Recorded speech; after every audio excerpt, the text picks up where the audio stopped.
nagtiyaga para kumita para sa pamilya. Samantala may mga tao na malakas sa pangangatawan, kaso lang mga tamad. Nasa tao yan eh. Kung magpursige ka talaga sa buhay mo, pwede kang aasenso. Tama? Di ba?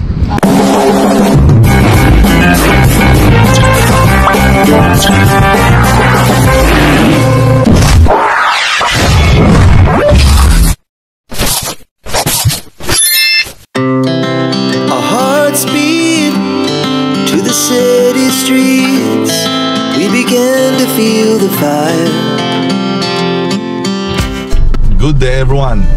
Isang mapagpalang hapon sa ating lahat mga katoto. And today is June 29. And today is Saturday. Katatapos lang ng work. So stressful for this day. Dahil inventory ng company, inventory namin. At masaya kapag inventory. Now anyway, mayroon kaming lugar na pupuntahan na kung saan doon namin tanggalin ang aming stress. Na kung saan ang stress papalitan namin ng pagkain. So kasama ko ngayon si Yuki. Yan. At si Jopay. Kasama namin dyan. So kasama namin si Baby Jane. Na kung saan ito yung baby na matanda na. dito na siya maghintay. Dito daw. Tingnan natin. Ayun. Yun. Yan yung pasahero natin. Yan.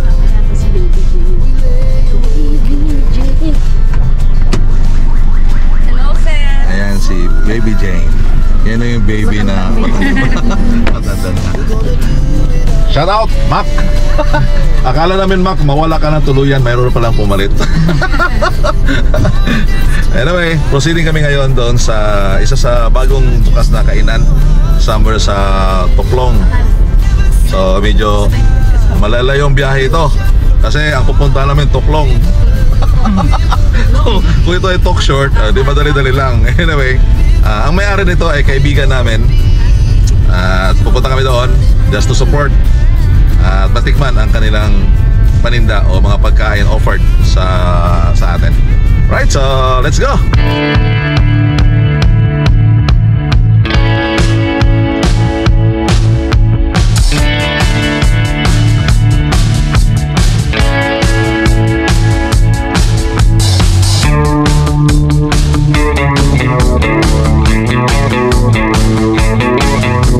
Usually, every afternoon naulan. But for today, ang ganda ng panahon. Makulimlim at walang bakas na papatak ang ulan. Baka mamayang gabi yan. Kasi usually talaga, every afternoon naulan. Kaya for almost 2 weeks, hindi ko na nagamit si Maxine. Ang aking dala palagi ay si Gavin. Now for the meantime, ang gamit ko ngayon si Gavin.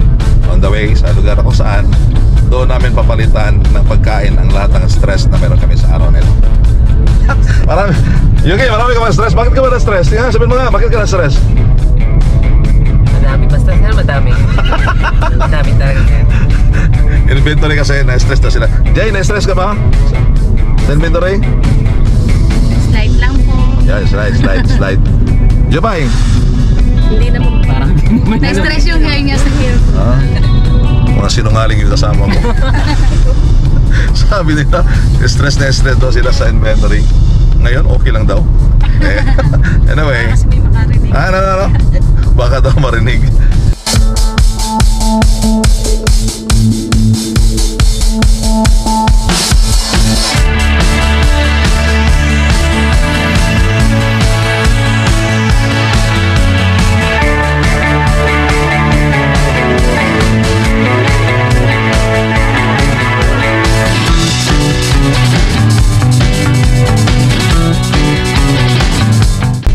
Habang bumabiyahe tayo papunta sa venue, just like to share some principles of life kung saan mahalaga matutunan natin ito. So we're going to talk about think outside the box. So ano ba itong think outside the box?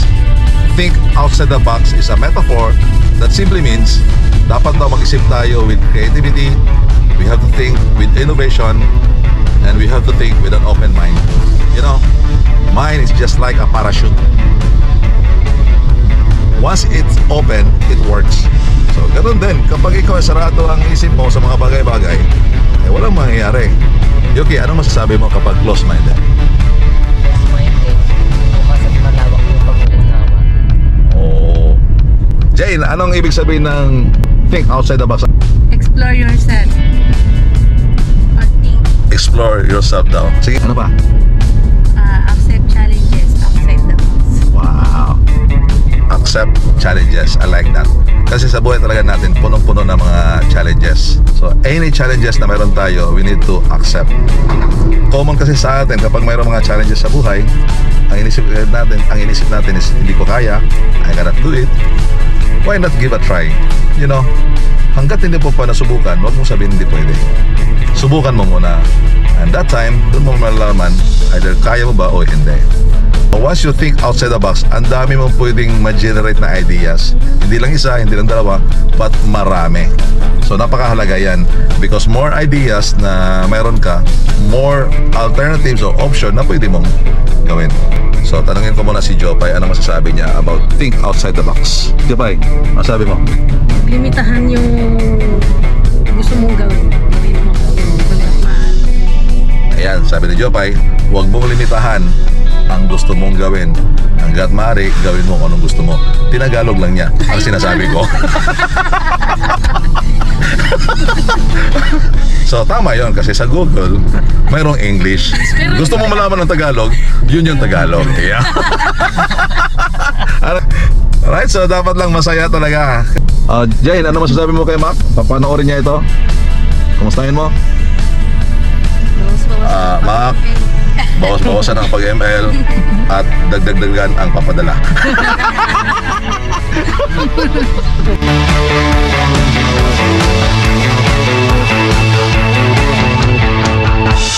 Alright mga katoto, andito tayo ngayon sa Liaras Diner. Si Carlon, invitan mo sila dito, invitan mo. Punta na kayo dito sa Lias Diner. Saan makikita ito? Ito sa Barangay Toklong, Kawit, Cavite, near Power Fuel Gas Station. Oo. Lapit ito sa ginagawang Calax at Evo City. Yun. So, kung gusto nyong kumain dito at matikman nyo ang kanilang mga silog-silog, meron silang mga offer dito. Marami. Top silog, chick silog. Marami. Ihaw. Marami. Lutong bahay. Then, meron din mga lutong bahay. So, yung mga Grab drivers, yung mga delivery riders, pwede kayo dumaan rito. Pwede kayo magtanghalian. Walang almusal. Meron din. Meron almusal din. So, nagsiserve din pala sila ng almusal din. Pati, ano to? Anong oras mo bukas? Last time nagbukas kami sa 7 7 o'clock morning hanggang 10. so 9, 10. open po ito from 7 in the morning hanggang 10 o'clock ng gabi. So bisitahin nyo ito dito sa Barangay Toklong, ang Liaras Diner. Alright, so hintayin namin yung order namin at kakain na kami. Alright, so dito na yung order namin. And then meron kaming barbecue. Yun, yung aming barbecue. Ito na yung chick silog ni Jopay. Let's eat, let's pray.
Alright mga katoto, on the way kami sa Imos kung saan kami magkakape.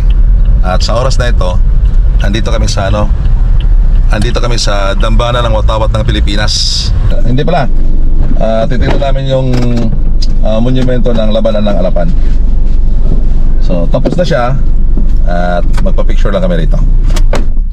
ito ay monumento ng labanan ng Alapan. Labanan ng Alapan. So dito yan sa Imos. Yan. So picture kami dito, picture.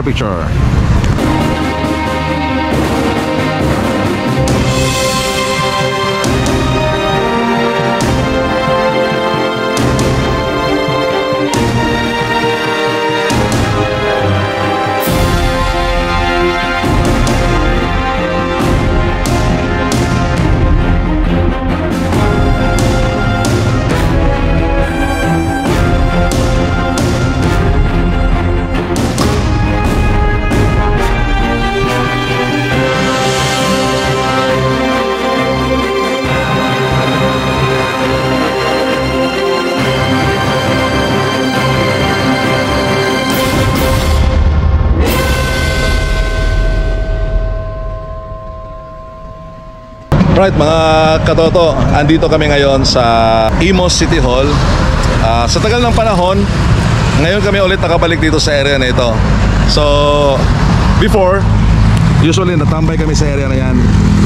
Diyan po ang pwesto ni MotoGP, doon sa kanyang pop-up station. So ngayon, lumipat na siya dito sa tabi ng McDo. So, ito po yon ang pwesto niya. So, subukan namin ulit order ng kanya mga product dito. So ito po yung pagpipilian namin. Ang in-order namin ngayon ay ang English Davidson Panigale White. Nagbago? Strawberry matcha at saka si matcha latte. Nagbago na din. Strawberry latte. Ang babae talaga madaling magbago. Strawberry latte at saka strawberry matcha. Okay. So wala pa lang si Gary ngayon o si MotoGP. Anyway, order kami at lilipat kami doon sa kabila. Maglalakad kami habang iniinom namin ang masarap na drinks. Right mga katoto, ito na yung order namin. And so ang gagawin namin ngayon, doon kami sa tatawid sa kabila. Let's go.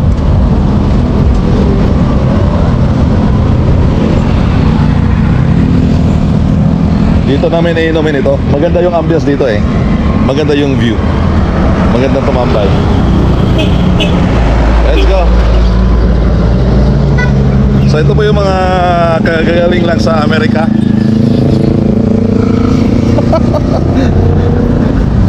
Puntahan na namin dito sa area na ito. Masarap tumambay rito eh. Sabi bawal daw dito magtambay-tambay ng mga pagkain. Pero mayroon. Ano masabi mo, Yuki, sa order mo? Sarap. Describe what you drink. Describe what you drink. Strawberry with matcha. Yun naman ang pangalan sinininom mo eh. Jupay, kunyari, endorser ka na iniinom mo. Hindi ako marunong mag-endorse pero cool. So relaxing dito sa lugar na ito. Makikita mo lang yung mga tao na nakatambay rito. At the same time, may mga puno party doon. At very cool ang area. Maganda ang panahon, hindi umuulan. At habang ininom natin itong masarap na coffee, Umiikot lang pala. mag-relax muna tayo. Itong linggong ito ay ang daming schedule na ginawa natin. From Monday down to Fridays, we're doing Bible studies. And for today, free time natin para naman kahit paano makapag-relax tayo. Ayun, yung kape, papartneran natin ng balut. May penoy ba? May penoy? Meron po. Ay bakit hindi mo sinisigaw? Balot ka lang sa balot lang. Balot.